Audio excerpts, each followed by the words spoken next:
Fertilization of the ovum by the sperm usually occurs in the oviduct, vagina, uterus, ovary.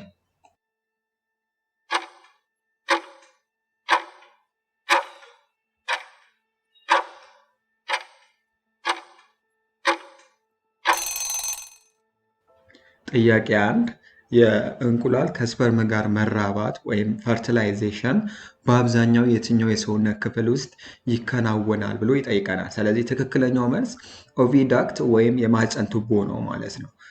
እንቁላል ከኦቫሪ ከተለቀቀ በኋላ ወደ ማህፀን ቱቦ ሲገባ ከስፐርም ጋር የሚገናኘውና ጽንሰት የሚፈጠረው እዚህ የማህፀን ቱቦ ውስጥ ነው ማለት ነው። ስለዚህ ሌሎቹ ምርጫዎች ቫጃይና ስፐርም ወደ ሰውነት መግቢያ ሲሆን ዩትረስ ደግሞ ጽንሱ የሚያድግበት ክፍል ነው ማለት ነው። ሌላኛው ደግሞ ኦቫሪ እንቁላልን ያመርታል እንጂ ጽንሰት የሚፈጠርበት ቦታ አይደለም።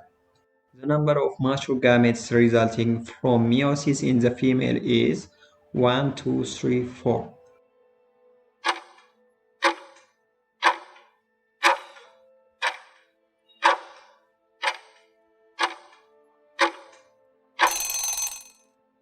ጥያቄ 2 በሴቶች ላይ ከሚዮሲስ ክፍፍል በኋላ የሚፈጠሩ የበሰሉ ጋሜቶች ወይም ማቹር ጋሜትስ ብዛት ስንት ነው የሚለው። ስለዚህ ትክክለኛው መልስ ምርጫ ኤ ላይ የሚገኘው 1 ነው።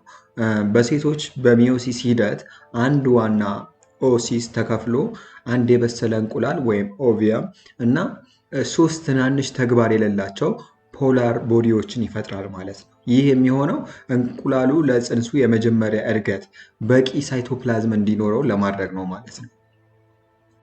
A layer of dead skin cells is found in the subcutaneous tissue, dermis, epidermis. No dead cells are in the skin.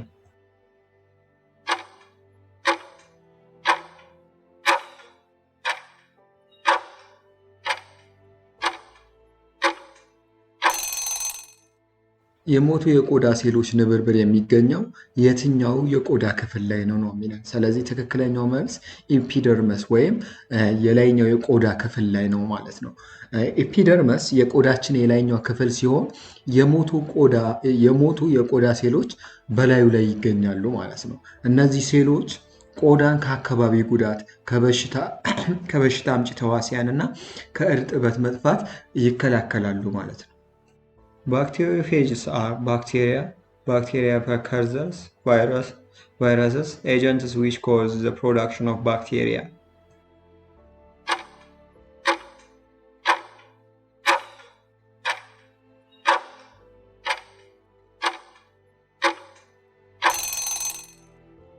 ጥያቄ 4 ባክቴሪዮፌጅ ምን አይነት ናቸው ነው የሚለው። ስለዚህ ትክክለኛው መልስ ምርጫ ሲ ላይ የሚገኘው ቫይረሶች ናቸው የሚለው መልስ ነው ማለት ነው። ባክቴሪዮፌጆች ባክቴሪያን ብቻ የሚያጠቁ የቫይረስ አይነት ናቸው።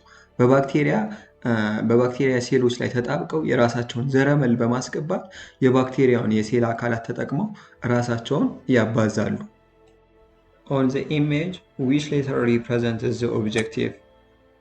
A, B, C, E.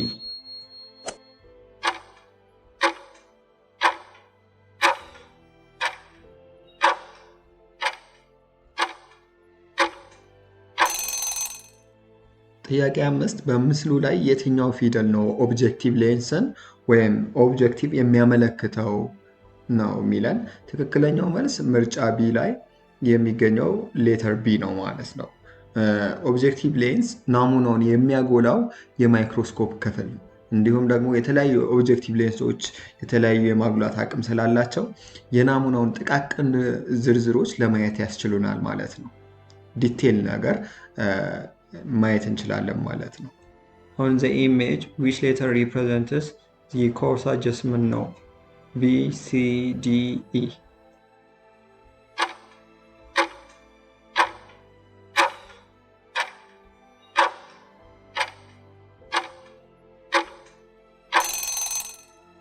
ጥያቄ 6 በምስሉ ላይ የትኛው ፊደል ነው ኮርስ አጀስትመንት ኖብን የሚያመለክተው ነው የሚላል። ትክክለኛው መልስ ምርጫ ሲ ላይ የሚገኘው ሌተር ዲ ነው ማለት ነው። ስለዚህ ኮርስ አጀስትመንት ኖብ የማስተካከያ መድረኩን ወደ ላይ ወይም ስቴጁን ወደ ላይ እና ወደ ታች በፍጥነት በማንቀሳቀስ ትልቅ የትኩረት ለውጥ ለማድረግ ያገለግላል ማለት ነው። እንዲሁም ደግሞ በፋይን አጀስትመንት ኖብ ከማስተካከል በፊት ናሙናውን በአጠቃላይ ትኩረት ውስጥ ወይም እይታ ውስጥ ለማስገባት ምን እንጠቀማለን ማለት ነው? ኮርስ አጀስትመንት እንጠቀማለን። Which of the following is not a function of the kidney? Excretion of urea, regulation of fluids and electrolytes, elimination of toxic substance, defecation.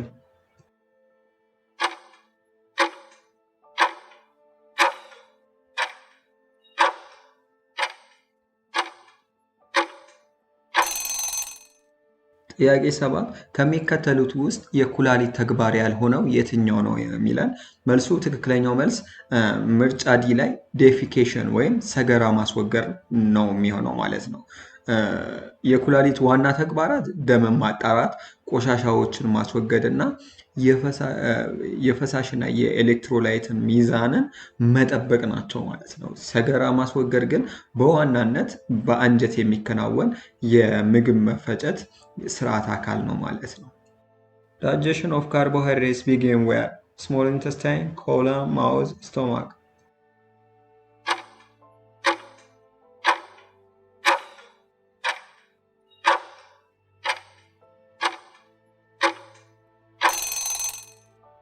ጥያቄ 8 የካርቦሃይድሬትስ መፈጨት የሚጀምረው የት ነው የሚላል።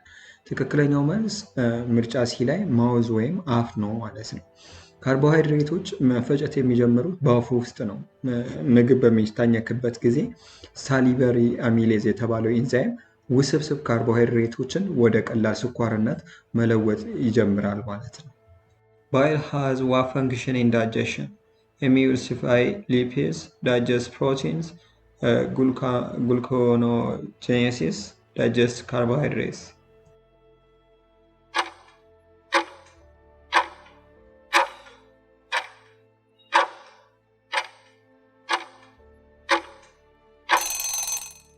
ጥያቄ 9 ባይል በምግብ መፈጨት ሂደት ውስጥ ያለው ተግባር ምንድን ነው የሚላል።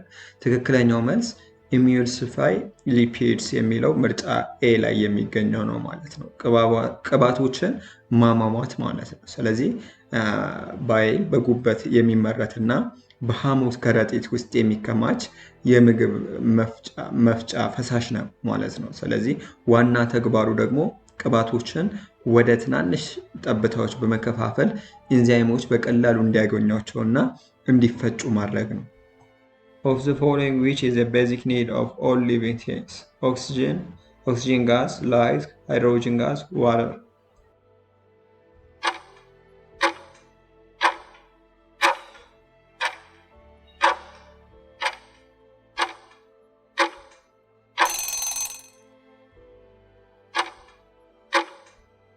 ከሚከተሉት ውስጥ ለሁሉም ህይወት ላላቸው ነገሮች መሰረታዊ ፍላጎት የሆነው የትኛው ነው የሚለን ጥያቄው። ትክክለኛው መልስ ዋተር ወይም ውሃ ነው ማለት ነው። ስለዚህ ውሃ ለሁሉም ህይወት ላላቸው ነገሮች አስፈላጊ ነው። የሴሎችን ተግባር ለመጠበቅ፣ ንጥረ ነገሮችን ለማጓጓዝ፣ የሰውነት ሙቀትን ለመቆጣጠር እና እንዲሁም ደግሞ ኬሚካላዊ ሂደቶችን ለማመቻቸት ወሳኝ ሚና ይጫወታል ማለት ነው። Which of the following is an example of symbiosis? Lichen, slim mold, amoeba, moss.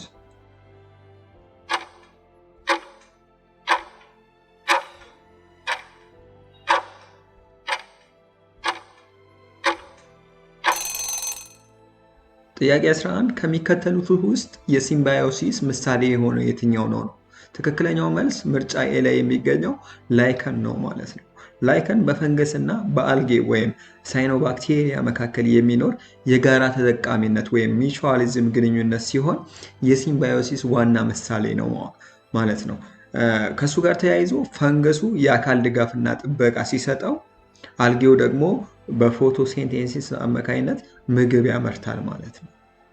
With a single atrium and a single ventricle is a characteristic of adult amphibians, arthropods, birds, fish.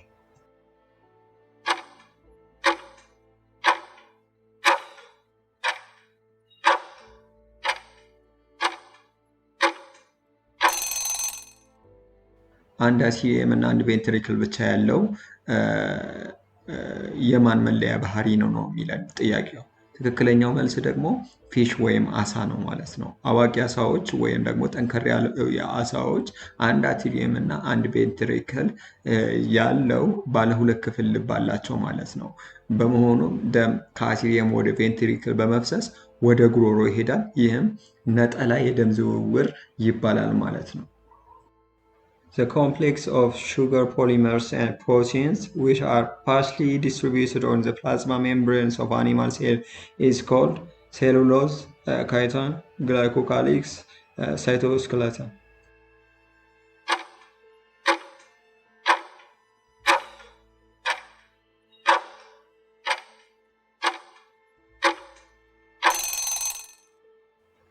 ጥያቄ 13 በእንስሳት ሴሎች ፕላዝማ ሜምብሬን ላይ በከፊል ተበታትኖ የሚገኘው የስኳር ፖሊመሮች እና ፕሮቲኖች ስብስብ ምን ይባላል ነው የሚለው። ትክክለኛው መልስ ምርጫ ሲ ላይ የሚገኘው ግላይኮካሊክስ ነው ማለት ነው። ግላይኮካሊክስ የምንለው የእንስሳት ሴሎችን የፕላዝማ ሜምብሬንን የሚሸፍን የስኳር ፖሊመሮች ወይም ደግሞ እነዚህ ፖሊመሮች ምን ይባላሉ? ግላይኮፕሮቲን እና ግላይኮሊፒድ ይባላሉ። የእነሱ ንብርብር ውጤት ነው ማለት ነው። Organisms with cells containing 2 sets of parental chromosomes are called diploid, bisomal, haploid, autosomal.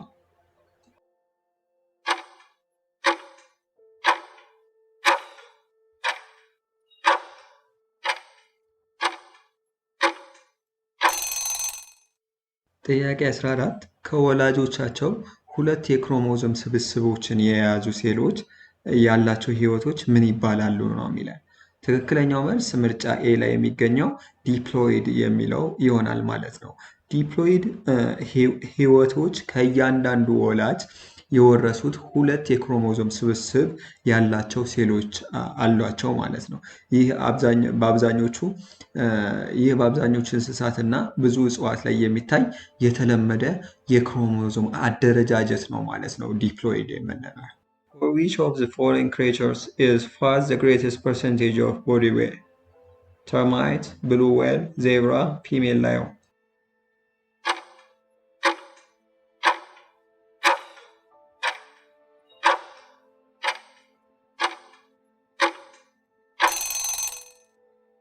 ጥያቄ 15 የሚለን ከሚከተሉት ፍጥረታት ውስጥ ከሰውነት ክብደት አንጻር ከፍተኛው የስብ መጠን ያለው የትኛው ነው የሚለን።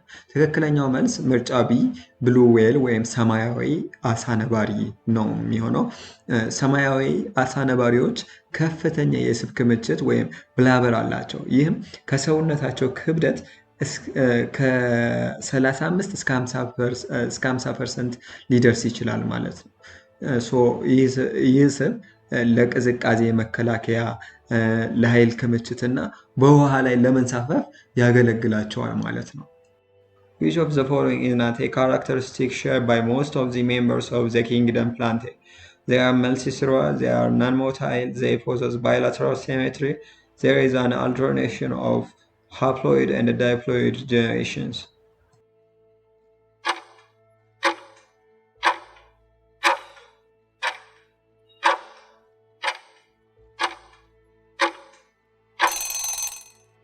ጥያቄ 16 የሚለን ከሚከተሉት ውስጥ በአብዛኞቹ የእጽዋት ዓለም ወይም ኪንግደም ፕላንቴ አባላት የማይጋራው ባህሪ የትኛው ነው? ትክክለኛው መልስ ቾይስ ሲ they possess bilateral symmetry ወይም bilateral symmetry አላቸው የሚለው ነው። ምክንያቱም እጽዋት በአብዛኛው ራዲያል ሴሜትሪ ወይም ምንም አይነት ሴሜትሪ የሌላቸው ሲሆን ባይላተራል ሴሜትሪ ማለት ደግሞ ትርጉሙ በሁለት እኩል ተመሳሳይ ክፍሎች መከፈል መቻል ሲሆን ይህም በእንስሳት ላይ የተለመደ ባህሪ እንጂ በእጽዋት ላይ በአብዛኛው የለም ማለት ነው። Electron microscopes are able to distinguish between 2 points just a few nanometers apart. This is called magnification, resolution, resolving power, image size.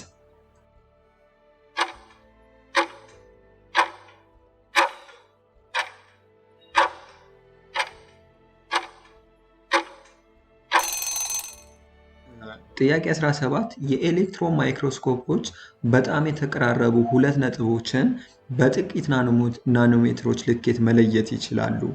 ይህ ምን ይባላል ነው የሚለን። ትክክለኛው መልስ ሪዞሉሽን ይሆናል ማለት ነው። ሪዞሉሽን የምንለው አንድ ማይክሮስኮፕ ሁለት የተቀራረቡ ነጥቦችን እንደተለያዩ አካላት የመለየት ችሎታ ሪዞሉሽን ይባላል ማለት ነው።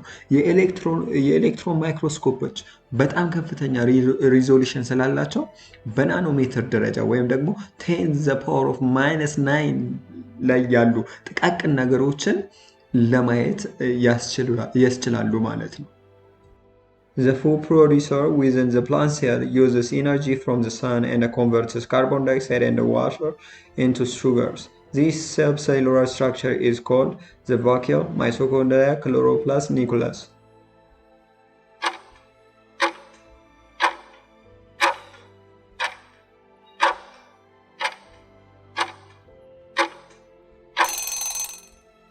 ጥያቄ 18 በእጽዋት ሴል ውስጥ ከፀሐይ ኃይል በመጠቀም ካርቦን ዳይኦክሳይድን እና ውሃን ወደ ስኳርነት የሚቀይረው ምግብ አምራች ክፍል የትኛው ነው የሚላል። መልሱ ምርጫ ሲ ላይ የሚገኘው ክሎሮፕላስት ነው ማለት ነው። ክሎሮፕላስቶች ፎቶሲንቴሲስ የሚከናወንባቸው የሴል ክፍሎች ናቸው። ይህ ሂደት የፀሐይ ብርሃን ካርቦን ዳይኦክሳይድን እና ውሃን ወደ ግሉኮስ እና ኦክስጅን ይቀይርልናል ማለት ነው። ክሎሮፊል የተባለውን ቀለም በመያዝ የብርሃን ኃይልን ምን ያደርጋሉ ማለት ነው? ይቀበላሉ ማለት ነው። Which of the following describes the major difference between bryophytes and trachophytes? Trachophytes can survive on land. Trachophytes have seeds inside fruits. Trachophytes can make their own food. Trachophytes have vessels to transport materials.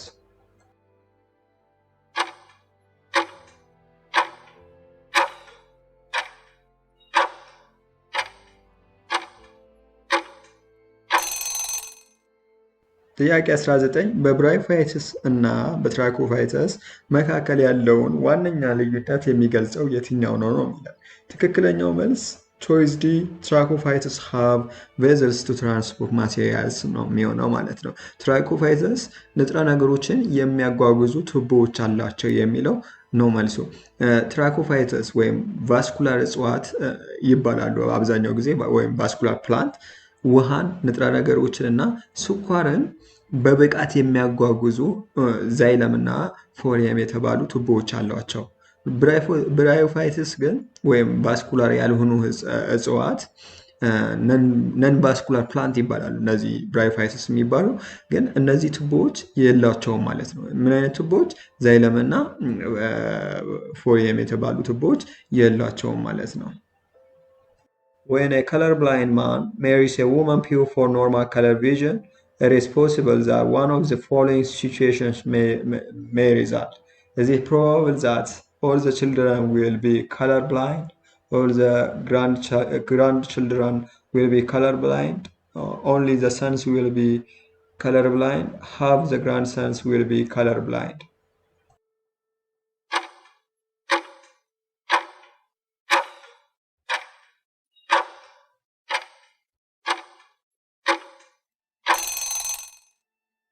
ጥያቄ 20 ቀለም የማየት ችግር ወይም ከለር ብላይንድ ያለበት ወንድ ፍጹም መደበኛ የማየት ችሎታ ያላትን ሴት ቢያገባ ከሚከተሉት ሁኔታዎች ውስጥ የትኛው ሊከሰት ይችላል ይለናል።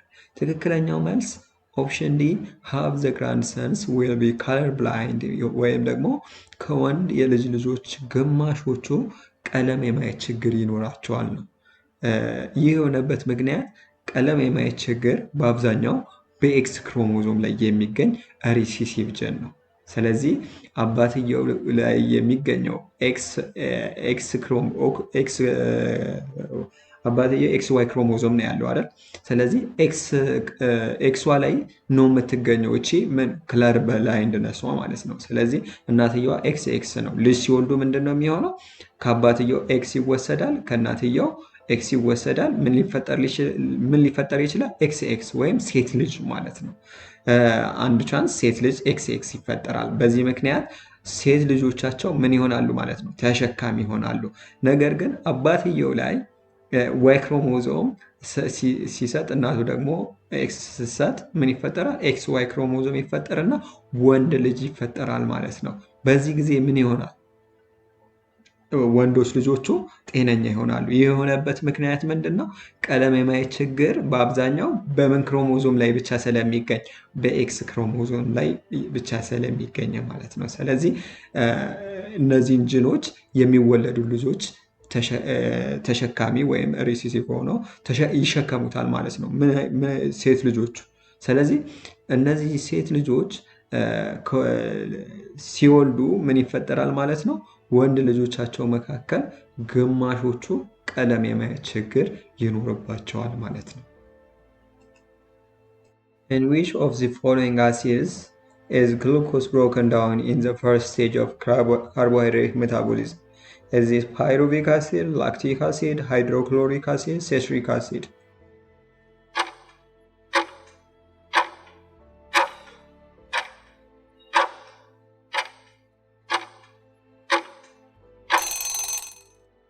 ጥያቄ 21 በካርቦሃይድሬት ሜታቦሊዝም የመጀመሪያ ደረጃ ላይ ግሉኮስ ወደ የትኛው አሲድ ይለወጣል ነው የሚላል። ትክክለኛው መልስ ምርጫ ኤ ፓይሩቪክ አሲድ ነው ማለት ነው። በግላይኮላይሲስ ወይም የካርቦሃይድሬት ሜታቦሊዝም የመጀመሪያ ደረጃው ማለት ነው ግሉኮስ ወደ ፓይሩቪክ አሲድ ይከፋፈላል። ይህ ሂደት በሴል ሳይቶፕላዝም ውስጥ የሚከናወን ሲሆን ኤቲፒ በማመንጨት ለሴል ተግባራት ኃይል ይሰጣል ማለት ነው።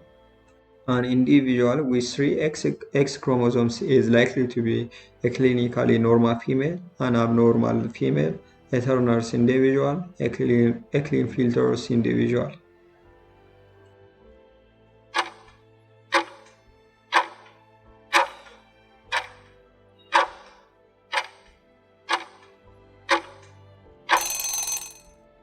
ሶስት የኤክስ ክሮሞዞሞች ያሉት ግለሰብ ምን አይነት ሊሆን ይችላል ነው የሚለን ጥያቄ 22።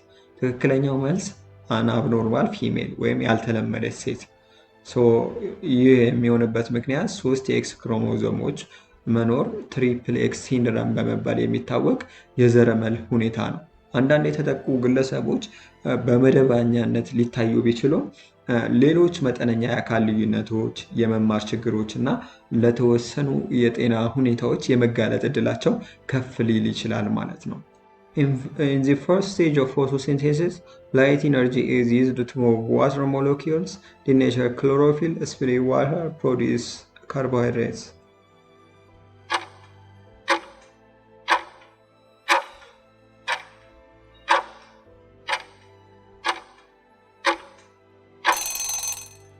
ጥያቄ 23 በመጀመሪያው ስቴጅ ኦፍ ፎቶሲንቴሲስ ላይት ኢነርጂ ለምን ይጠቅማል ነው የሚላል። መልሱም ስፕሊት ዋተር የሚለው ይሆናል ማለት ነው። ኦዝሞሬጉሌሽን ኢዝ ኮንሰርንድ ዊዝ ኤክስክሬሽን፣ አዮኒክ ሬጉሌሽን፣ ኮንትሮል ኦፍ ዘ ቦዲስ ዋተር ኮንቴንት፣ ካርቦን ዳይኦክሳይድ ሬጉሌሽን።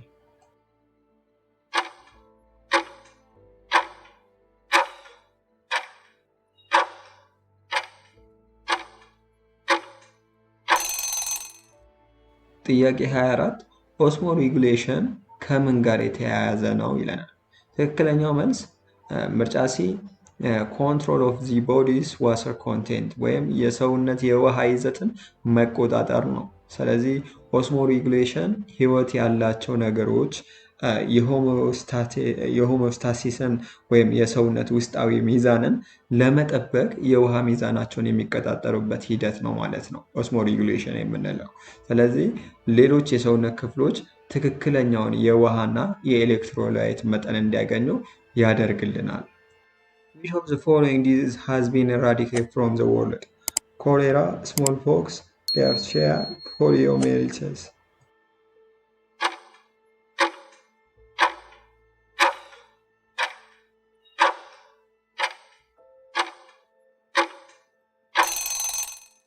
ከሚከተሉት በሽታዎች ውስጥ ከዓለም ሙሉ በሙሉ የጠፋው የትኛው ነው? ትክክለኛው መልስ ምርጫ ቢ ስሞል ፖክስ ወይም ፈንጣጣ ነው። ፈንጣጣ በዓለም ጤና ድርጅት አማካኝነት በተሳካ የዓለም አቀፍ የክትባት ዘመቻ በ1980 ከዓለም ሙሉ በሙሉ መጥፋቱ በይፋ ተገልጿል። ይህ በዓለም አቀፍ ደረጃ ሙሉ በሙሉ የጠፋ ብቸኛው የሰው ልጅ በሽታ ያደርገዋል ማለት ነው።